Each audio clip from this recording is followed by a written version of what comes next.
With cases surging, hospitalizations at a record high, a mask order recently ordered by the governor, and the start of school just weeks away, we thought it was important to hear from the top health advisor to the governor of Texas. So today, Dr. John Zerwas is joining us. Thanks for being here, Doctor. Thank you. The governor's new executive order leaves it up to local officials on whether they will mandate large gatherings. We've seen a lot of North Texas cities like Colleyville and Plano give the go-ahead to have gatherings larger than 10 people. Are these local officials making mistakes?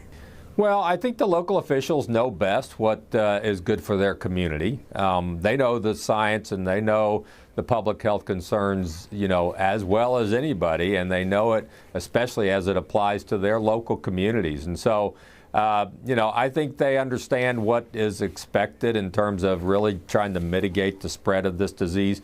We know that large congregate settings are things where we can get significant spread and creates a greater challenge with getting our arms around this. And so I leave it to them to make those decisions. I think that they'll ultimately, make a decision that is in the best interest of the public health of their community.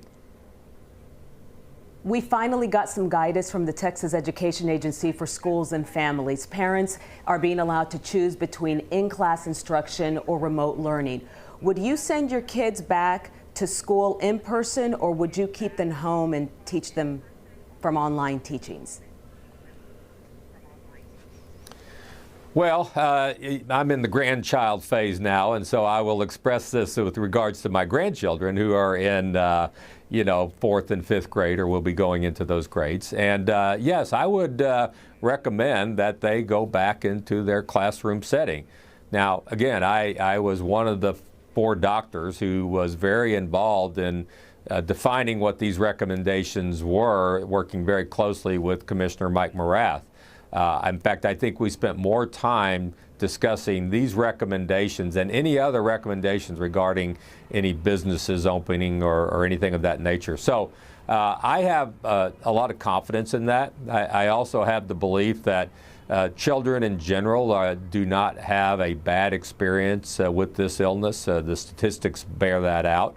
There's also very good evidence that would suggest that the children aren't big spreaders of this disease either. And so again, these are things that we have learned along the way as we've been impacted nationwide by this virus. And so, I would support it. But again, as a parent, if I was a parent and I had significant concerns, then, the distance learning still may be the best option for them.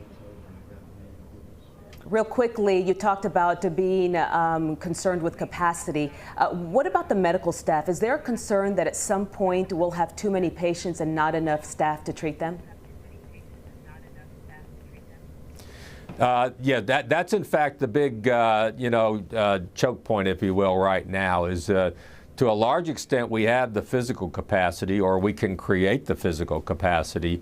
The big squeeze is on manpower, and we are bringing a substantial amount of manpower in outside the state, and even mobilizing it from within the state if there are people that are sort of on the sidelines right now but could actually contribute to providing care. Dr. Zerwas, thanks for your time today.